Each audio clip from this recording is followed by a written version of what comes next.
What is up, everybody? Welcome back to another NBA Rundown brought to you courtesy of Run Pure Sports and Run Pure Bets. I'm pretty excited today to have Titletown with me. He took a break from the MLB grind, the UFC grind, and of course the NBA grind to come in and talk some betting. And we have the prop god Tyler with us. Tyler, how you doing today? I'm good. Happy to be back. We got a couple games I like to target here, so let's make some money today. Yeah, I think it's an interesting slate. I'm leaning a lot of dogs here. Have not placed a bet yet. Looking forward to talking to you. Title, have you taken a look at the slate and what do you think? No, to be honest, I haven't taken a look. Usually, I'm kind of like Big T. Before I say like, Big T style.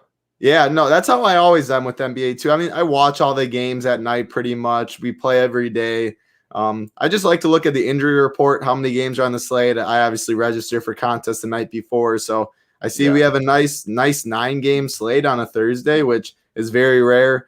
Only a couple more days left of the regular season. Some injury news like we always got to look at, but it's a fun slate. I'm excited to dive in. I've been doing MLB all morning, so it'll be nice talking basketball. All right. Yeah, we got you to switch gears here, switch from the base path to the basket. So let's dive right in. The first game that we have, and Tyler, we were talking about this as we were talking about, the Nuggets and the Clippers. Technically, the Nuggets could catch the Clippers, but this I think would be the best chance for the Clippers to lose would be tonight. Clippers have a pretty easy remaining rest of the schedule, so we'll see if the Hornets can trip them up. The Clippers, of course, are 46-23. The Hornets 33-36. The Hornets catching 8 at home. And a quick look at the injury report lets me know that Serge Ibaka, gosh, that guy's almost like Montrezl Harrell, where they're going to try and work him in really late in the season, see how that works out. Amir Coffey's also out. Caleb Martin questionable. Cody Martin out. Gordon Hayward out. And Miles Bridges, who I think means a lot more to this team than the bookmakers give him credit for. Charlotte's catching 8 at home. Tyler, I think we disagreed here. I kind of liked Charlotte to cover. You think this is a good matchup for the Clippers, though, huh? I just think it's a good match. I just think Charlotte's a poor version of the Clippers when you look at both teams the way they match up. Mm-hmm. Both teams are pretty small. They don't really have a true big man in the middle. And it's like you have on the wings right now for the Hornets with guys that are hurt. What are they starting? You have McDaniels out there. You have Ball out there, and you have Rozier. And you look on the other side, you have Kawhi. You have Reggie Jackson or Rondo, depending on who they start, and you have Paul George. So I just think you get the better version of the team. Now, will they cover the 8 is the question. The Clippers can't really drop in these standings much unless the Nuggets catch them. And you look at the Eastern Conference standings, the Hornets are dangling on that 8 to 9 seed. If they lose here and the Pacers win, now they have to win 2 games to get into the playoffs. Right. So, I mean, if you had to pin me down to a side, probably take the Hornets plus the 8. Yeah, and I think a key statement there is if the Pacers win, and we'll get onto that game later. But I didn't expect them to win against Philadelphia, and they got it done there. So, Title, what are your thoughts about this game? And maybe gifts, because I don't get to talk to you that often. Talk to me about what you expect from the Clippers in this playoffs, and are you as concerned for me that Ibaka, who I thought was this huge pickup, has not been playing at all for this team? Yeah, this is I'll go to the start with this game for betting today, and then I'll talk about the playoffs. But yeah, this game I think the line's right. 8 seems about right. Clippers are definitely the better team. They have the best players on the court, Kawhi and Paul George. But the Hornets are scrappy. They've been scrappy all year. I love with LaMelo back. They're so much better. He's so good. He has the ball in his hands a ton. Terry Rozier has been playing really good basketball. I do agree. Without Miles Bridges, that does hurt them a little bit. More minutes for McDaniels and stuff. I'm not going to bet aside. I do lean Hornets if I did have to pick one. As far as the playoffs for the Clippers, though, I was on the show, I think, last 2 weeks ago. I don't know if we talked about it. Maybe it's been a month ago. And I said Clippers are my pick in the West. I still do like the Clippers. I think when it comes down to it in the playoffs in the West, I think Kawhi is the best in the league. When it comes to the West, I think he's the best. KD, I think, is the best in the East, but I think the best is gonna rise. Him, Paul George, they're scrappy all around. I don't know. I think Ibaka is gonna be fine for him when it comes playoff time and they need him to win. I mean, they should get by the first round relatively easy. give him some more rest. I think he'll be playing 30 minutes when it's all said and done. And I think Zubac is a good player. So rotating him and Zubac, you can go different ways, whether they need to match up big, whether they want to go a little smaller. Marcus Morris is a very good forward that can score. I think this team's gonna get there this year because the Lakers, they're not very impressive.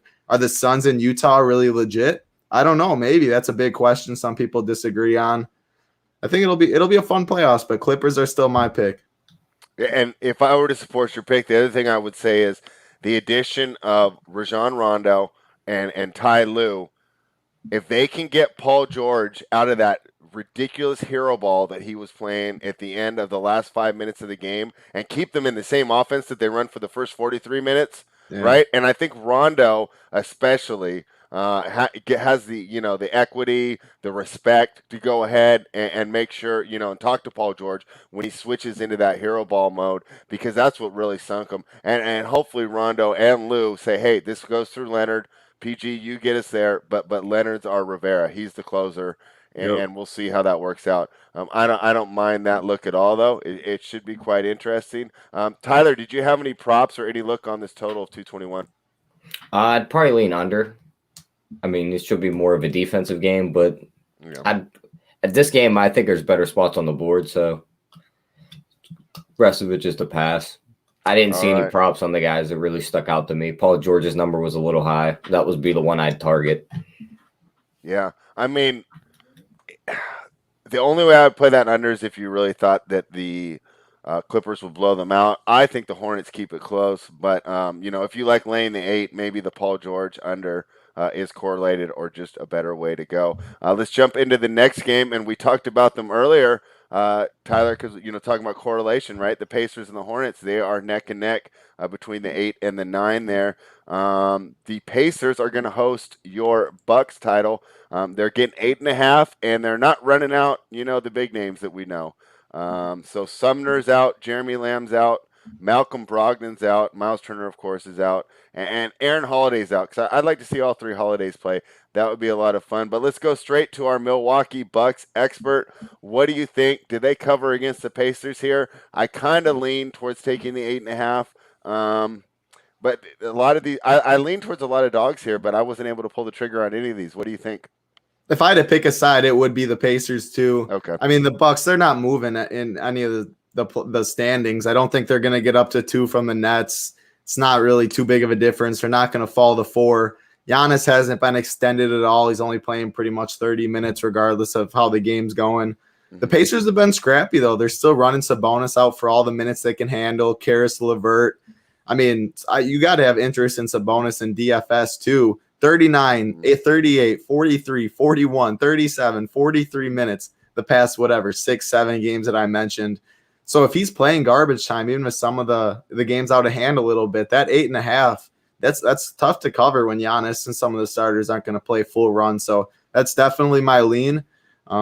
Just can't go to the Bucks yet. I'm hoping they turn it around in the playoffs.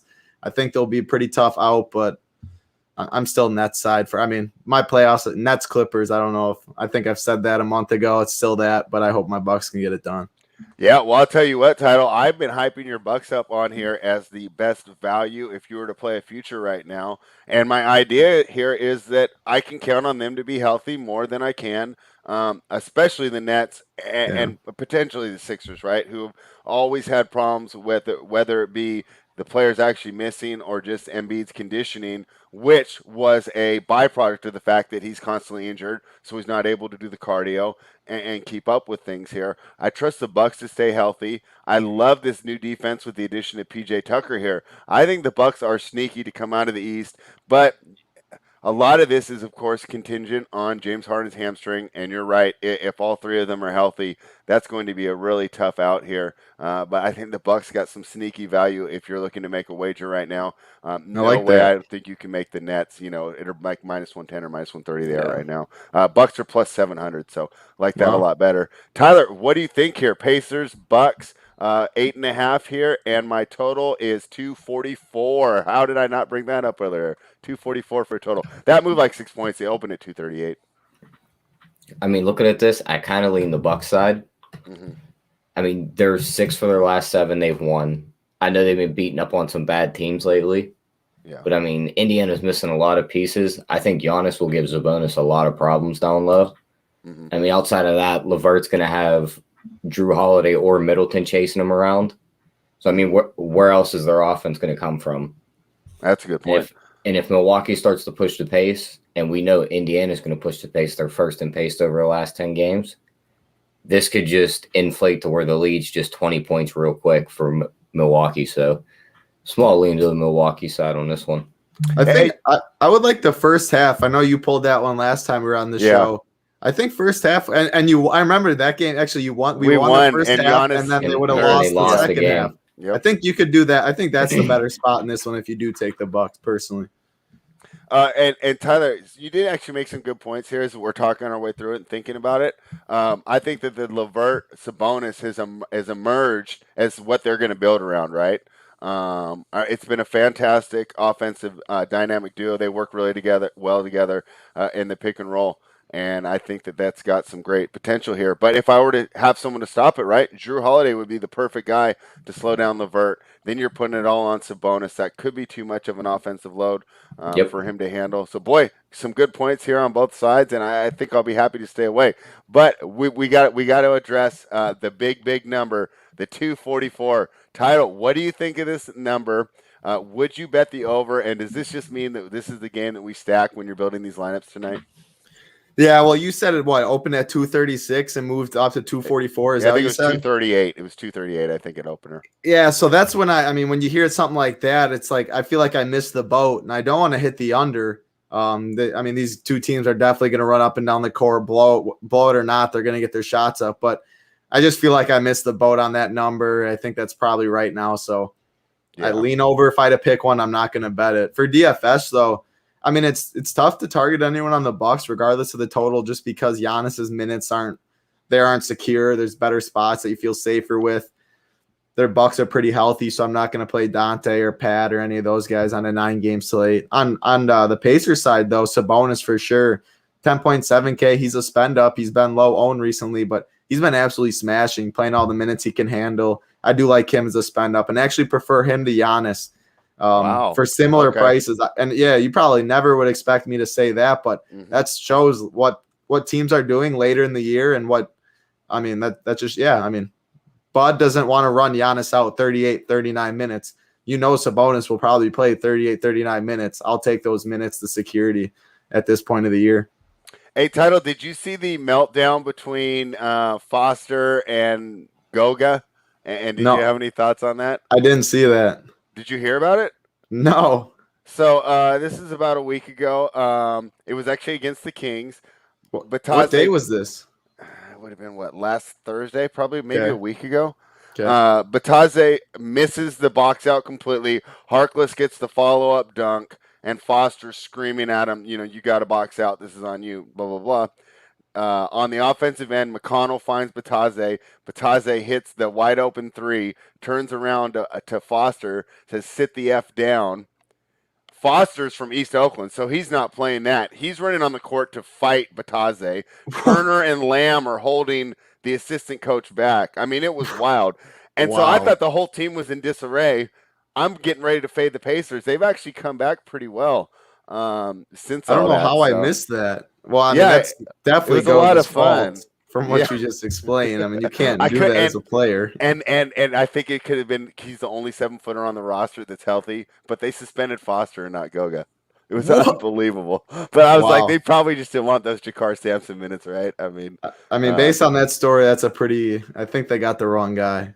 Yeah. But West Coast is laughing because I keep talking about this. That's funny, though. I didn't hear that. I probably never would have if you didn't bring it up. So yeah, well, I was just trying to get your thoughts on that, but obviously not that important. But yeah, West Coast, I thought that was a lot of fun. I've never seen an assistant coach and a player try to fight during a game.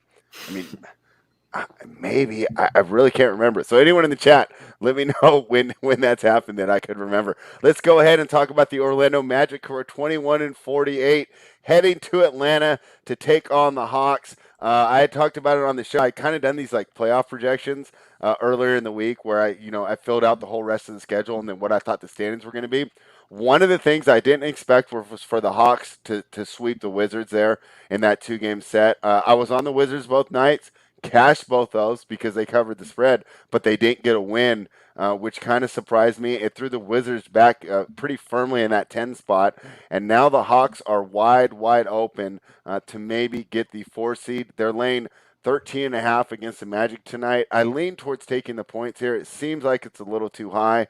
But at the same time, I mean, am I really that excited about backing an Orlando Magic team right now? So I don't know. Tyler, what'd you think? Are you getting involved in this game?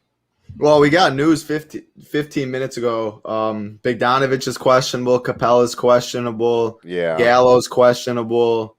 Snell's ruled out. I mean, that's some pretty big Hayes news. must be pretty upset about that. Yeah, Snell.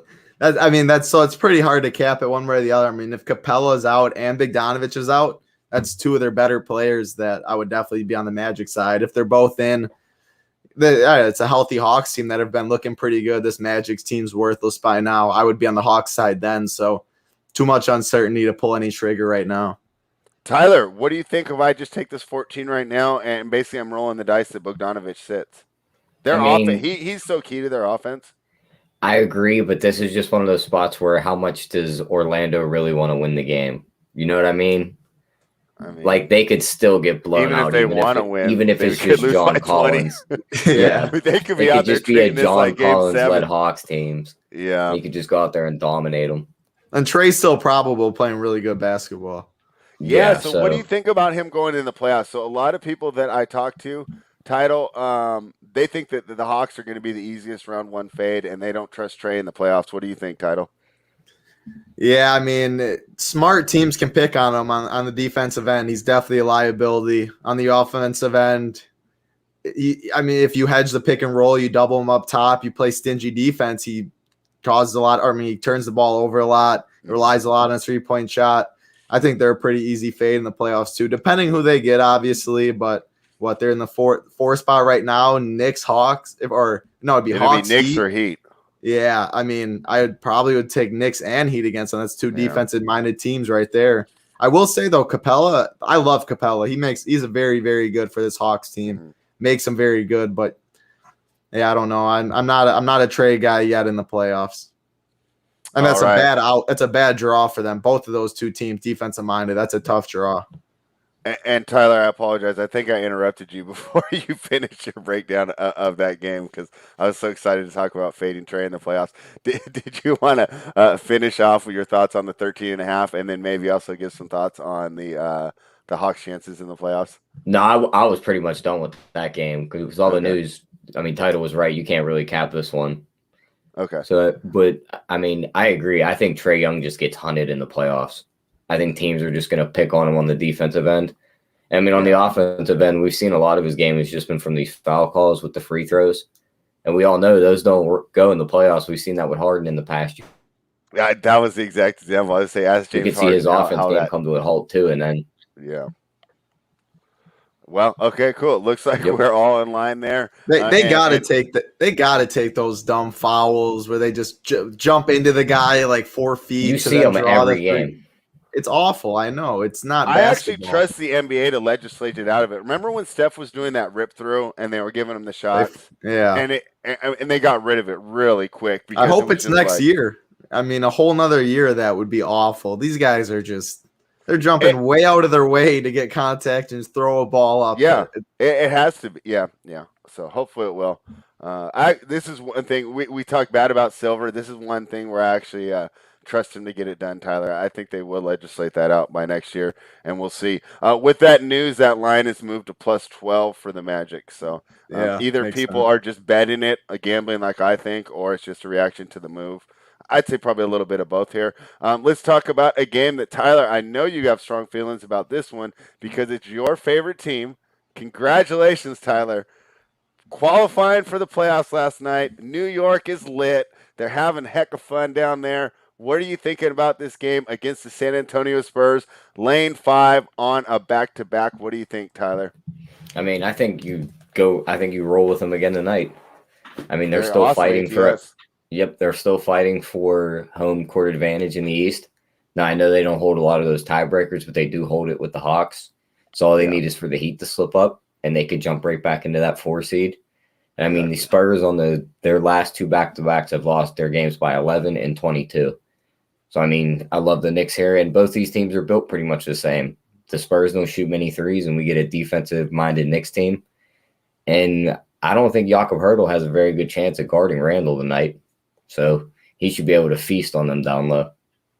Yeah. Tyler, so when we were doing our little prep, I asked Tyler if he was scared that the Spurs were 10-0 against the Knicks as of late. But brought up the point that, hey, like just the fact that Kawhi Leonard and that 60-win Spurs team got a win over the Knicks in 2017 probably doesn't affect tonight too much. But I think it does indicate that these teams match up. They kind of do the similar things as far as like the hard-nosed team defense, playoff ball, that they're not afraid to jump in the mid-range if that's what the defense is giving them. What do you think about this game tonight? The Spurs have actually taken a little money. It went from 5.5 to 5.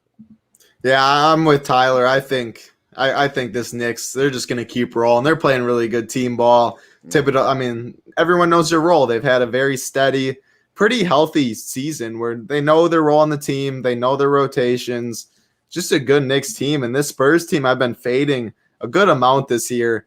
They just, they don't have a clear rotation. They don't know necessarily what they're doing late in the game. They're playing who's hot. Keldon Johnson, one game's going for 20-20. One game, he's getting me 8 FanDuel points like yesterday. Jakob Poeltl plays 24 minutes, then he'll play 35 minutes. Just seems like too much uncertainty on the Spurs team when I know what I'm getting from the Knicks. They'll play good defense. They'll move the ball well. Give me the Knicks -5.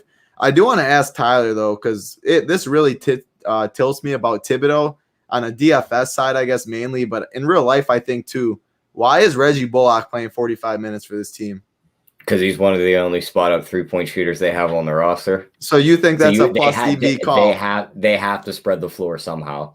Because at that point, if you pull them off, you're putting another guy on that really can't shoot. So they could kind of just all start to bunch back towards the paint. That's my only thought, is you put them in the corner, they have to respect them. I think this team would be way better if they gave Alec Burks, Quickly, Rose, like all those, split up all those minutes from Bullock. I know Bullock plays a little defense, spot up shooter, but I was gonna say I already know exactly why Tibbs does it. It's because he plays defense, he can Rose shoot, and Quickly can't switch to the 3, and Bullock can go 2 through 4. But that's Burks, why he loves Peyton so much. Yeah, that's why Peyton keeps getting run, even though like the whole world's like, "What are you doing?" Yeah, so I mean, so that's how I look at the Knicks. Maybe if they get a Hawks team or something, they could pull the first round stuff. But like Bullock playing 45 minutes is not going to win you anything close to a title in this NBA. Is how I look at it. Well, yeah, I mean they're not title contenders. They're making that. Can you imagine if jump. Durant and Irving would have went there instead of the Nets? Defensive minded. They'd be insane. If they go anywhere, they're pretty much favorites. Kyrie probably would have already walked out on Thibodeau. Like, yeah, that is true. I don't think that would have worked. Yeah. KD's Achilles would have won again already. Yeah, talking about that potential Knicks-Hawks series, the only thing that worries about me on that one is the Hawks could outscore them. Yep, that's the only concern with the Knicks. I feel that the Knicks their offense could get really jammed up, and even as good as defense as they play, you get those shot opportunities from Gallo, Bogdanovich, Trae Young. Just one of them gets hot from behind the arc, and I worry about the Knicks' ability to keep pace here. I'm a Knicks fan, and I'm telling you now, they're not getting out of the first round. Yeah. The game's on the line. I mean, what's Julius Randle going to do? Hit a turnaround jumper in the post every time for you? RJ Barrett shot the other night Barrett at the end of that Lakers game. Like a deer You got to in the be headlights. kidding me. That's why you got to give Quickly and Rose. These guys can hoop. I agree with that, but they're just not going to give them the ball, so they're just not going to have a go-to guy at the end of the game. It should have been Rose. It should have been Rose in that spot. Like, yeah, Rose can play. Like he's the player. Yeah, I'm a Kings fan, so the only thing we really do is root against the Lakers. And I mean, it was just like, how did that end of the game get drawn up like that? So that was disappointing, Tyler, because that could have really put you guys in the 4. Yep, for sure. You would have been. And when I was doing my little things, I thought that the Knicks were going to win that game. I thought they were too. They looked like they were going to win it for the longest time, and then Taylor Horton Tucker shoots at 3. Yeah, unbelievable. And then they can't box out KCP. I mean, that was just a tough loss. I even heard Thibodeau say, we all we need to do is do one box out and we win that game. So, all right, let's move on to the next game. And this is another one. I don't think we can make a play on it right now because we don't have the status of Joel Embiid. I'm talking about the 76ers, who are 47-22, heading to Miami to take on the Heat, who are 38-31. At this point, I think the Sixers just need to win one of their 3 remaining games for home court. So, not necessarily sure that they will go all out here tonight. We've already talked a bunch about how Miami's really jockeying with the Heat and the Knicks for that 4-5-6. So, they obviously want to win. Butler's questionable, but with the line moves the way they are going, I'm assuming that these line moves are telling me Embiid sits, Butler plays. Title, how are you approaching this? And do you think Embiid plays? How do you think we do this? Is he? I'm looking at an injury report right now. I don't even see him on there. He's questionable? I'm using Basketball Monster right now. I will refresh, but when I pulled it up this morning, he was questionable. All right. Yeah. Yeah, he's still questionable on there. So on Basketball Monster, we got Korkmaz in, Embiid questionable, Milton probable, Tybal questionable, and Butler questionable. Yeah, that's weird. It's not on mine. But yeah. Which one do you use?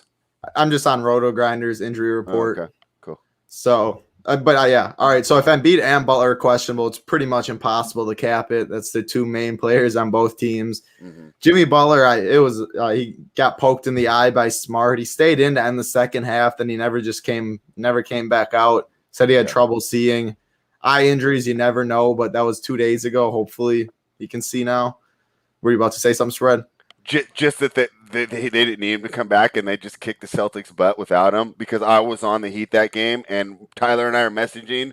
He goes, "What's Butler? What's up with Butler?" And I go, "I don't know." And at the same time, the Heat are going on a 15-0 run. So before we could start saying, "Woe is me, this is terrible," it didn't matter.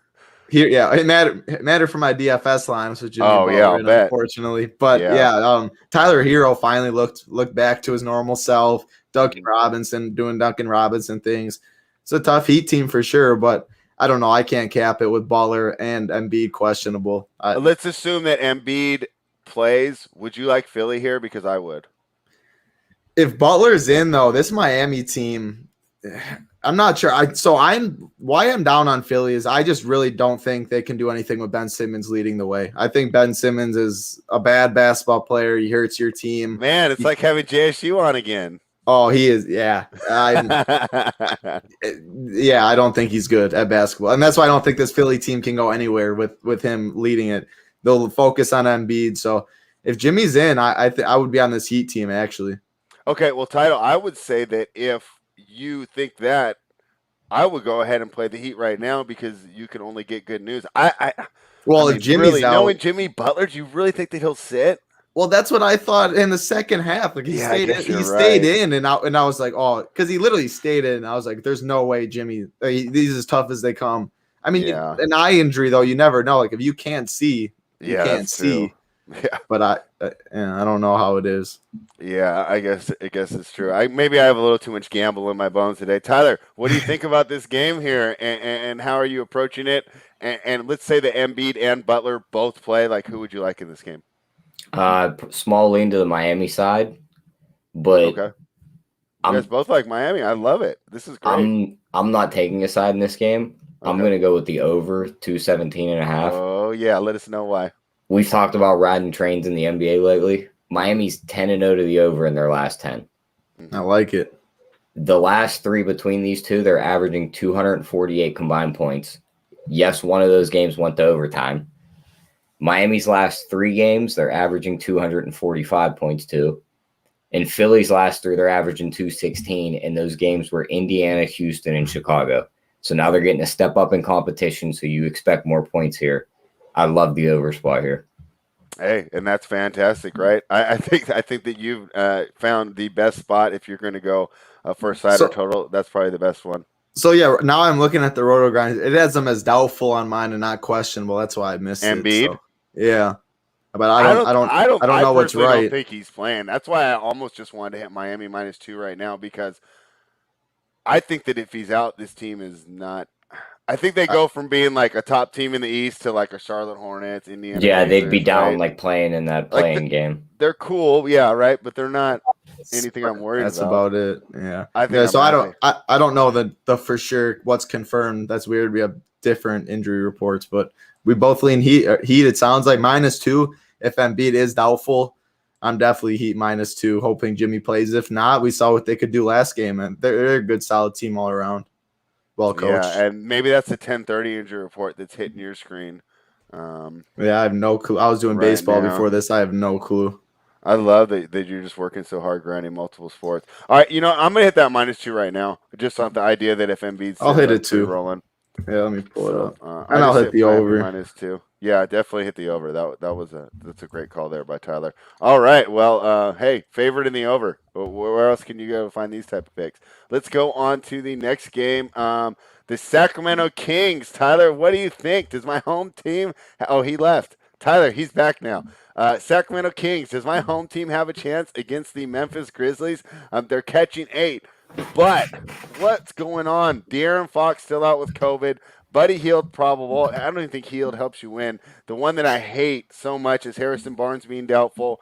Bagley's doubtful. I don't even think that matters. On the Memphis side, Valanciunas questionable. No Grayson Allen. Jaren Jackson Jr. will be playing. Tyler, let's start with you. Do the Kings run off 3 in a row and steal the play-in spot from the Spurs? I mean, that's a tough one, especially not having Fox in there. Fox was in there. Maybe they get that chance. But, I mean, this is a tough matchup for him here, too. I mean, this Memphis team is gritty. I mean, they've screwed me a couple of times this year. Mm-hmm. But, I mean, I think their pace here tonight, and then we know this Kings team loves to run up and down the floor, too. I think this could be another spot just like Milwaukee and Indiana where the pace could come to screw the dog, and they just run themselves right off the floor. And Memphis just runs away with this one and wins it by double digits. Interesting. Yeah, I would think if I was the Kings, I'd like a faster pace game. They're not necessarily fatigued, and it just seems like in the half court they're going to get crushed. But do you really want John Morant going up and down the floor at 100 miles an hour with the ball when you don't have a rim protector either? Well, Rashawn Holmes isn't that bad. Yeah, but if he's literally turning around and he's already there. I'm waiting for West Coast Jam. I already know he's going to jump in it. Whenever I start talking of the Kings, he always jumps in the comments. So what do you think, Tyler? +8. Are you laying the 8 in with Memphis? Are you talking? You said title? Sorry, title, Tyler. Yeah, so. I know. Yeah, the TNT Print Factory. We'll go, Tyler. We'll just get into his pick, and then we'll go for you. So what are you thinking of this total? +8, -8. How do you like it? Do you want to take the Kings? Do you like the Grizzlies here? How are we doing? I'd take the Grizzlies. All right. He likes laying the 8. Title. Talk to me about this game and give me some hope here. Tell me the Kings have a chance to make the play-in game. I'm on Memphis -8 too. It's the difference between a pretty healthy team and a team that's not healthy at all. Exactly. Yeah. Memphis is very scrappy. I mean, they got guys that can do it. If Ja has an off night, they got Kyle Anderson who's been playing better basketball. Dylan Brooks, Jaren Jackson's back. To be honest, I don't even think Valanciunas, he's questionable. If he's in, sure, he can eat him up down low, but I'd rather him probably be out and go Tillman, Jaren Jackson, Brandon Clark, and just be more athletic and fast. I think this Memphis -8's a good number. They're both playing to win. West Coast Gem, he said, my favorite game to stack in DFS tonight too. Yeah, this game's definitely going to be pretty popular on the Kings side with all the injuries. Meadow will probably get another spot start, 4,100. Good play. Terrence Davis, 5,900. Yeah, Jaren Jackson in the last game. Yep. Yeah, he's shooting really well. I mean, always talk about him. You like players that come in and they're going to chuck regardless if you start 0 for 10 or whatever. He's like Terrence Ross. He's going to come in and just keep shooting. Good player, good price. Jaren Jackson on the other side, Kyle Anderson on the good side.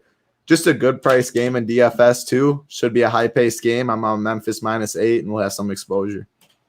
All right. I love that you guys are giving out the picks. Too bad you're going against my team, but let's be honest. The second they brought back Luke Walton, this team had no chance. Yeah. For this season. So too bad they just didn't do the tank correctly because it would have been nice to get a Cade or a Suggs or a Mobley or a guy like that. But let's move on to the next game. The Toronto Raptors +10.5 against Chicago. Tyler, originally I liked the points here, but there is nobody on this roster. I mean, we talk about stacking the game. This can be another one, I think, that the title and the guys over at RPS are going to be interested in. Looks like the Toronto's lineup, we're going to get, I think, a Kem Birch, Gary Trent, Malachi Flynn, Stanley Johnson, and who was the fifth one in there? Watanabe with Bembry coming off the bench. I mean, I don't know. Do you think that team can keep it within 10.5, Tyler? I mean, I thought these points looked really good until I saw the lineup I would be backing. Yeah, I mean, with all them guys out, it's tough to back Toronto. And, I mean, Chicago is still technically live to get that last play-in spot. And with Washington losing those 2 games, you got to think they get up for this game and come out and smack Toronto. Mm-hmm. But so, I mean, small lean to Chicago's side, but I just don't want to lay double digits with this team. I can't trust them to lay that many. It's got to be a dog or pass for me here, but I think that the best thing to do is just pass. Title, what do you think? Are we missing some value? No, I think you're right. It's a dog or pass. I mean, Toronto has 8 guys. Sometimes, though, when you got 8 guys, the guys just play so hard for you. They get in a rhythm all game, and that helps your team. I mean, some of these bodies like the Malachi Flynn's, Watanabes, Stanley Johnson's, Birches, they haven't got the 38 minutes every game this year, so they do have fresher legs. They get in a rhythm. I think that's where the dog has a little value. But, yeah, at the end of the day, they do only have 8 guys. They're missing half their roster. That's very good. I'm going to pass on it. I think there's better spots. For DFS, though, this will be 8 guys against the Bulls defense. This has to be a gold mine. Who do we target? Exactly. Who don't you target's the question. I mean, literally, if Jalen Harris, Gillespie, Watanabe, Stanley Johnson, I mean, those 4 guys I just mentioned, 3,800, 3,600, 3,900, 3,700. Malachi Flynn and Gary Trent. Malachi Flynn's 5,700, Gary Trent 6,000, Birch 6,300. Birch is my least favorite out of all of them just because of the price, I guess. But you could still obviously make a case for him. I mean, Toronto's definitely going to be – this is what happens when you get May DFS with a couple days left of the slate or regular season. It's going to be a very chalky one. Hard to ignore these Toronto Raptors, though. Yeah, I'm going to make a couple lineups today, and I'm going to have a bunch of Raptors in my lineup and a bunch of Kings in my lineup. And then I get to make sure – all I got to do is get my spend-ups right, I feel like the value is going to come through. But we've had some weird days with some of these spend-ups here, right? Like Tuesday, none of the spend-ups came through, right? It's like you think you build these beautiful lineups. Was that when Luka got ejected? Yeah. And then Steph, I had Luka. Yeah. Steph did absolutely nothing. Yeah, that was a weird day. And that's because later in the year was like teams like Giannis. That's another one. If he plays 35 minutes tonight, he's going to break the slate. Yeah. He could easily play 25. And that's where risk-reward tournaments, knowing the playoff positions and stuff, there's an edge. Tyler, our props out for this game because it seems like maybe we could target some Raptors. Yeah, but I don't see any for the Raptor side, but the one that stuck out to me for the Chicago side, I feel like they placed Patrick Williams a little short here. They had his number at 6.5. In his 2 matchups forgot about that one. In his 2 matchups with Toronto this year, he scored 11 and 23. He's going to play 23 minutes. 6.5 is a little short for a guy playing that many minutes, so I think that's worth a shot. Yeah, I like him. Yeah, he's a good player too. I like that. He is. He's one of those guys that I really thought he was going to be plug and play. Came in, obviously struggled with the speed of the NBA. But when you watch, he's going to basically be what Otto Porter was for the team, like when he was young and healthy, right? I mean, he's just going to be a 3-and-D guy, a third or fourth option. But he's going to be a guy that the coach is not going to have any problem giving him minutes to. I can see him 35 a night because he's not going to be able to get played off the floor, and he's going to hit his open jump shots. I couldn't agree more. He should be a 35-minute. I mean, he'll play defense. He'll work hard. He's a Dollar Tree version of Kawhi Leonard. That's what I call him. Yeah, Tyler, you got it right. Why sweat off these meaningless free throws that are probably going to come down to whether or not you cover that 10.5? I think that could be one of your Tyler classics that cashes in the first half. So I think you definitely have the right angle to approach for that game. Let's talk about a game, Tyler. We were talking about this one in prep, and you had made some good points on it. And I definitely want everyone else to hear what you had to say. It's the Denver Nuggets, a -4.5, going to Minnesota to take on the Timberwolves. I think Edwards props are in play because, like I was telling you, reading the quotes, these guys all seem pretty much on board with getting him that Rookie of the Year. I think they'll funnel some usage through him. Town seems really into it. Russell too. Edwards seems to be for a guy that didn't care about basketball, seems to be really popular with his teammates. And Tyler, you know I love his pro wrestling style interviews. What do you think of the Denver Nuggets versus the Timberwolves tonight? Yeah, I mean, I like the dog in this spot. You look at where Denver could go in the standings.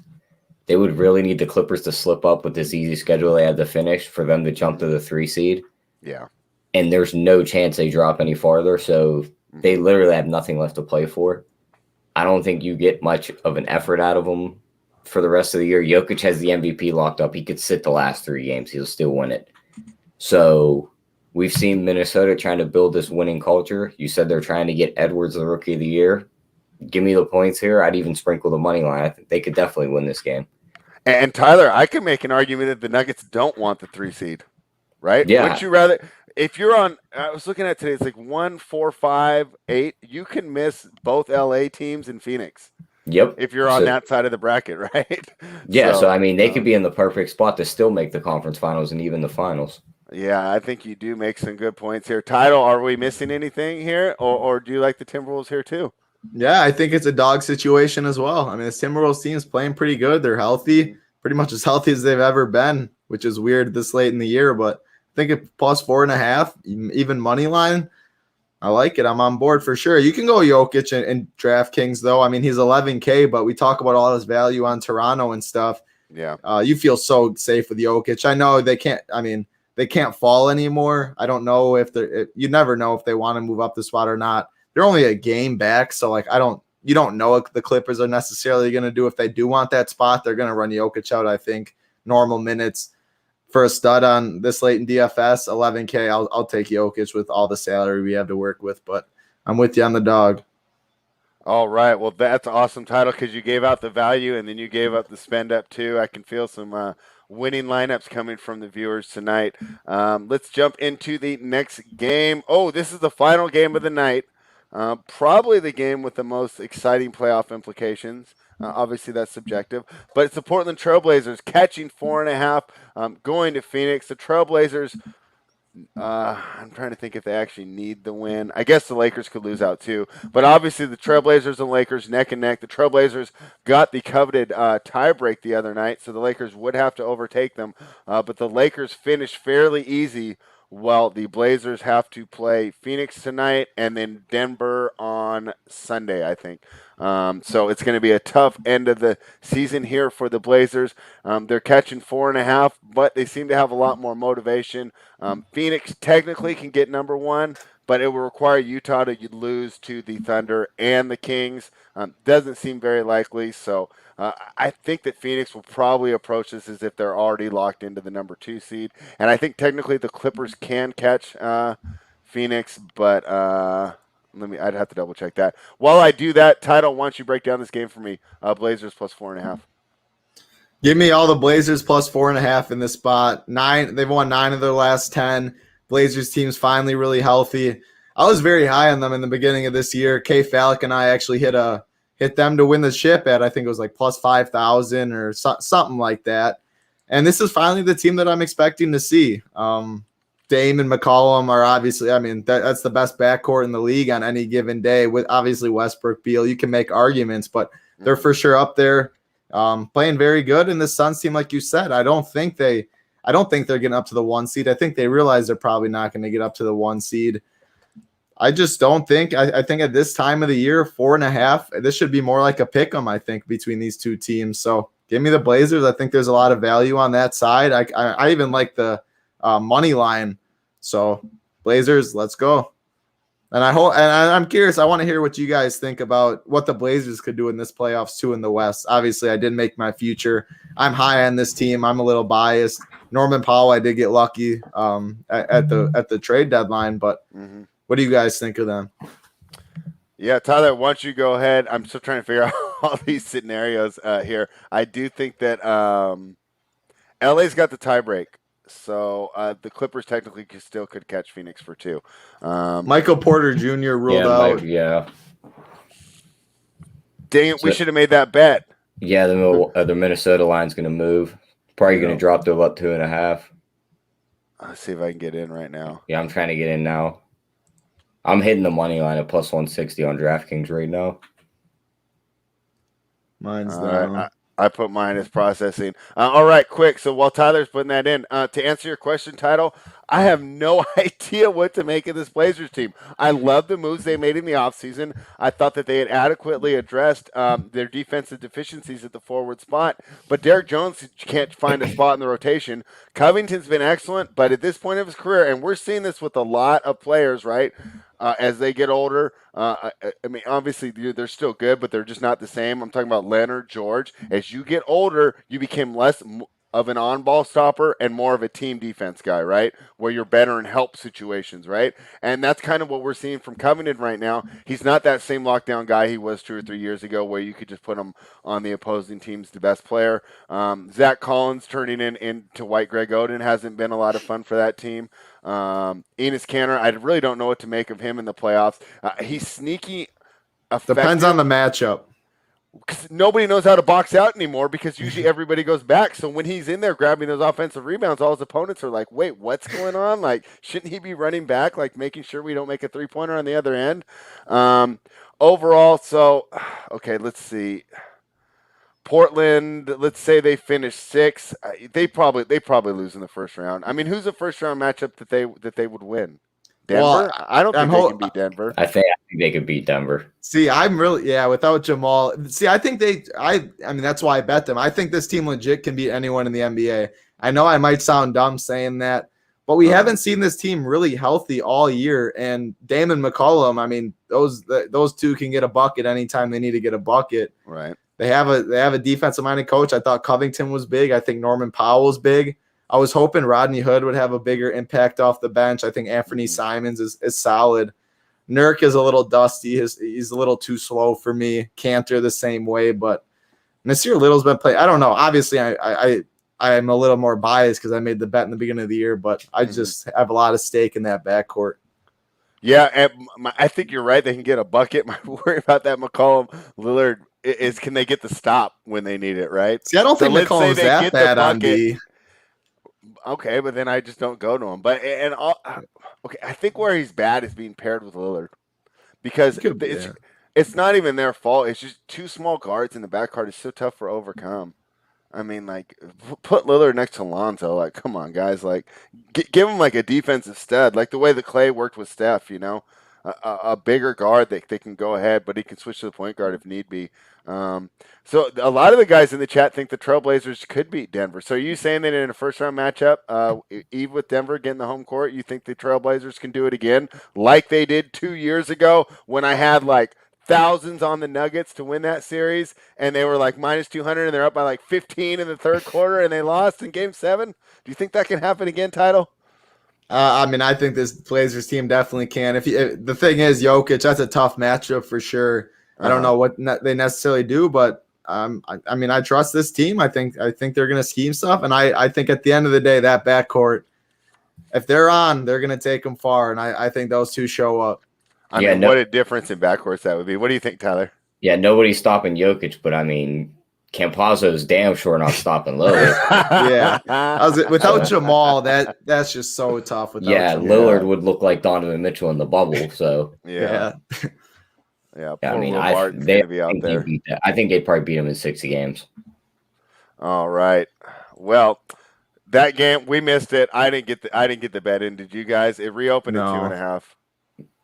I didn't, unfortunately. I still like it at the 2.5. You're still getting them at a dog price. Yeah. Yeah. I mean, Jokic is even a better spend him now, though, right? I mean, how else are they going to score? It's going to be so chalky today. It's going to be the Raptors with Jokic and figure out the couple other spots.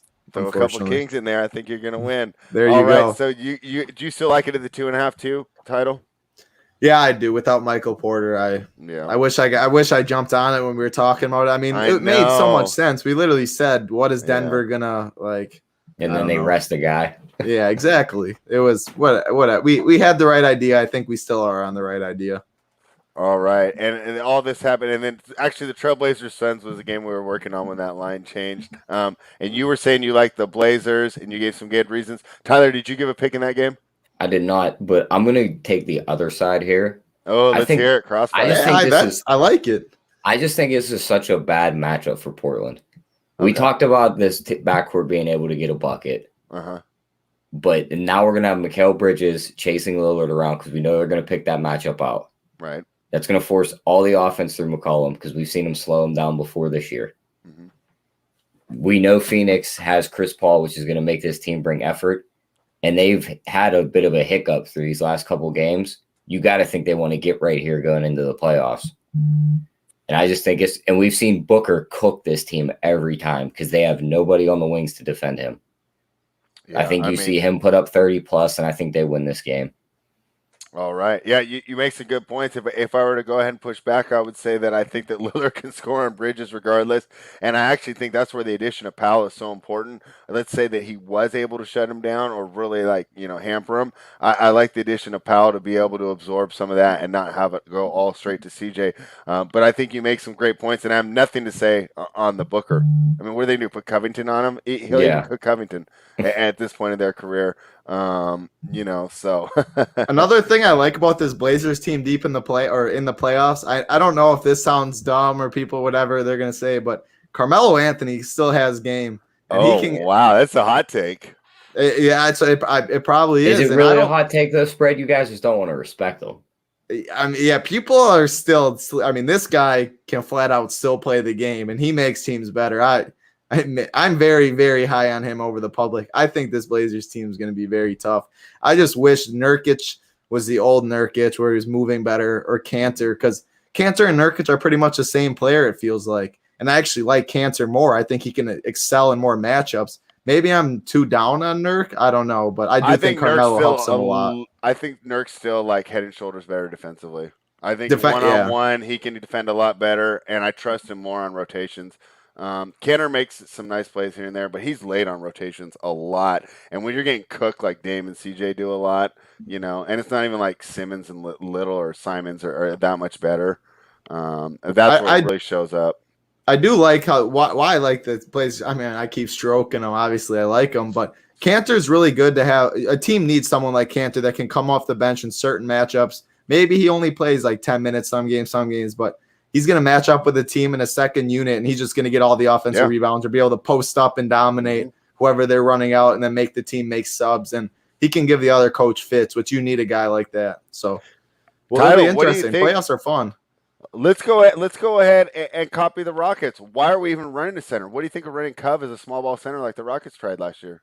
I think that would be a fantastic lineup. You can definitely run that, and you can also run Carmelo, Cove, Powell, McCall. I mean, because Carmelo plays bigger than he is. Nasir Little's been playing pretty good basketball, actually. Yeah. He's finally he worked on his shot a lot. You can go some of these athletic guys and make up for it. So it'll be interesting. I'm really excited for the playoffs. I don't think it's as clear cut. There's some uncertainties. I mean, I think Nets are pretty not clear cut. I think it's going to be a lot of fun. The Nets there's so many uncertainties around them. Yeah, right. Yeah, it'll be fun. Yeah, I'm looking up to see the Suns and the Blazers have played twice this year. In March, Phoenix won 127-121, and in February, Phoenix won by 32. I don't know. The thing is, Phoenix has been healthy pretty much all year. I don't know in those games if McCollum was out for a pretty long stretch, Dame was out for a little bit. I don't know if they were out or in during those games, but Portland's got healthy as of late, 9 of the last 10. Yeah. Kind of riding. Yeah, I know, that's crazy. I know, because I was talking to my buddy last night about that. I was saying all the reasons why I thought that the Lakers had a chance to catch Portland. And he said, I don't know, Portland's won 9 of their last 10. The last question for you on Phoenix here, Title. Last time you were on, and I'm pretty sure, I was on here, we're talking about Dario Saric, how good he is in that rotation, right? How he's actually, been better than DeAndre Ayton, and he's closing the games. Since then, he's getting DNPs. What happened? I mean, Do you know what's going on? How did he go from a guy that I couldn't stop praising enough to a guy that the coach won't play? I have no clue, to be honest. I don't know what some of these coaches do. I also like Frank Kaminsky in that rotation a little bit in certain spots. He can extend the court well and stuff. They're just so deep. I like the Suns too. I think this team can go places in the playoffs a little bit. I'm higher than on them than most. I like CP3, but I don't know what they're doing with the front court. I agree. I think Sarge should be getting 25 minutes a game. Ayton just doesn't seem right yet. I mean, he needs some work to do to pay off the pick he was at, I think. Yeah, I mean, quite the switch there for Monty after he given them so many important minutes. Hey, Tyler, are you old enough to remember when Justice Winslow versus Frank Kaminsky was a debate in the draft? Yeah. and both of them stunk it up. Yeah, I know. I don't even think they came out in the same draft, though, did they? No, they did. They went right after each other because the thing was Danny Ainge offered picks for that pick. He wanted to move up and take Justice Winslow. Jordan turned it down because he wanted Kaminsky, and it was a big deal at the time. So I could have swore Justice Winslow was on a different Duke team than the one that won the national championship, though, and that was the same year. No, it was out on him with the finger. Wasn't that Justice Winslow when they beat the Badger? I think it was that team. Remember, it was they had to review it. I think you're right. Yeah, it just nicked his finger or something, and then they won. Because I'm a big Badgers fan, I was very upset. But I think that was the year where they beat Decker. That was Winslow's team, I believe. Oh, Sam Decker. Did he ever? Yeah. He got a little run with the Rockets, right? Yeah, he's freaky, bouncy. He would. Yeah, he's got the infamous gif where he's dribbling down the floor and he trips and the ball hits him in the face and goes out of bounds. I've never seen that. You got to send that to me. It was funny. Yeah, I love that Badger team. I was very sad, but yeah, because it was out on Justice Winslow hit his pinky or whatever finger. They didn't call it. In defense, you guys shouldn't have been there anyway. Hey, why? That's a team that'll live down in history. Against Kentucky. That'll go down in history. That team. Oh man! All right. Well, I appreciate you guys taking a trip down memory lane. He's repping it. There, you better go get your Kentucky stuff. Yeah, I know. I got to go get my Kentucky shirt from upstairs. All right. Well, you guys are doing a great job of stalling for me here because I don't even have a best bet yet today, but I want to hear what your guys are. Title. We will start with you. What is your best bet of the day? Side, total, or prop? Miami -2. All right. I like this Miami side. Hoping Jimmy Butler is tough enough. He plays for us. Tyler Hero's finally looking back to normal. I like this side. I'm hoping Embiid is doubtful. I'm hoping that's the news. Ben Simmons, I'll bet against him a lot. Wow, it's like having JSU on all over again. I mean, we got an anti-Ben Simmons rant from JSU yesterday that rivaled that one right there. Tyler, best bet of the day, and maybe throwing some thoughts on Ben Simmons as well. I think he's offensively still just as limited as they get as a player. Yeah. But I mean, defensively, he could take your best player out of the game with the snap of a finger. Isn't that crazy? Because at LSU, he didn't do anything on defense. That just shows you. That just shows you he knew he was just going to go first in the draft. Yeah. He's like, I'm just going to coast through this year, and then I'll show what I got later. Yeah. But I mean, I don't want to have two best bets out of the same game, so I'll take Minnesota's money line. I think they win that game outright. All right. Well, I would say you guys put me in a tough situation, but I'd really say this card put me in a tough situation. I like so many dogs, but dude, this late in the year, betting dogs is hard. I mean, it just sucks to bet a team and they're down by 30 at halftime, right? I mean, I got plus 15 with the Thunder. Okay, they're losing by 27 every night. You know, it's really hard. But I'm going to do it. I'm going to take a stand. I'm going to go on the 8-man Toronto Raptors. I think that they have enough, even with that patchwork lineup, to basically keep it close with the Bulls. I do trust Nick Nurse to go ahead and instill in these guys the idea that they are playing for next year. They are playing for reps. They do want good video out there. And they're playing for rotational pieces on a Toronto Raptors team that I think when they get back to Toronto could return to form fairly quickly. It's a tough bet to make, guys. But I'm doing it. I'm taking the Toronto Raptors plus 10.5. Tyler, I wanted to thank you for hanging out today. Did you want to let everyone know what's going on over at Run Pure Sports this weekend? I think that you're going to have some MMA content for us, right? Yeah, MMA got a nice big pay-per-view card. Chandler Oliveira, going to be so much fun. We got a show every pay-per-view event. So Joey Work on the Run Pure Bet side, DC's on it with us. We'll break down the card. It's 10 o'clock Eastern, no, 11 o'clock Eastern. Then we got the Hardwood Show, NBA. We got the MLB show, Swinging for the Fences throughout the weekdays. Tons of content. We got hockey, NASCAR, you name it, we got it. Make sure to check out the bet side. We always talk about it. Bets, DFS, they correlate really well. We're talking about Raptors have 8 guys, this and that. That correlates to DFS. We like Memphis, high pace, blah, blah, blah. So I love hopping on these shows. It was nice talking some basketball, a lot of sports to sweat. Playoffs are going to be a bunch of fun too. Yeah, it's going to be so much fun, and I'll coordinate with you as we get on and we'll get closer, and we'll do some playoff previews. And I especially will be looking forward to getting some of your insights on the East here, because I think that Milwaukee, I think they're being slept on here. I think people are kind of counting them out because of how well Miami did last year. But that was a really unique situation, right? I mean, I've said it a bunch of times. Butler was built for the bubble, right? Yeah. Giannis and these other guys, maybe not so much in a more normal environment with the crowd, with the travel, with the fans. We will see how this turns out. Tyler, do you got anything else for everybody before we get out of here? Nope. I mean, maybe I'll jump on the live show with Jay tonight. I think he's live. I don't think he's going tonight. Oh, he's not going live tonight? Keg Live will be tomorrow night, Saturday and Sunday. He's on Sports Grid tonight. Okay, then maybe it'll be tomorrow night. I'll jump on with him and we'll bet some NBA. If he does a show tomorrow night, 95% chance I'll be on. Okay, then maybe we'll have us both on there. We'll be targeting the live. I haven't even looked at tomorrow's card yet, so hopefully there are some fun games. You know, it's weird. Did they do this on purpose that so many of these games towards the end of the season mean nothing? I mean, I think it's amazing that on Sunday it could come down to only like 2 or 3 games of the 15 actually have ramifications for both teams. Did they do that on purpose, Title? What do you think? No, they're actually trying. They've done a really good job with this new format of the playing games and stuff. Has actually made it.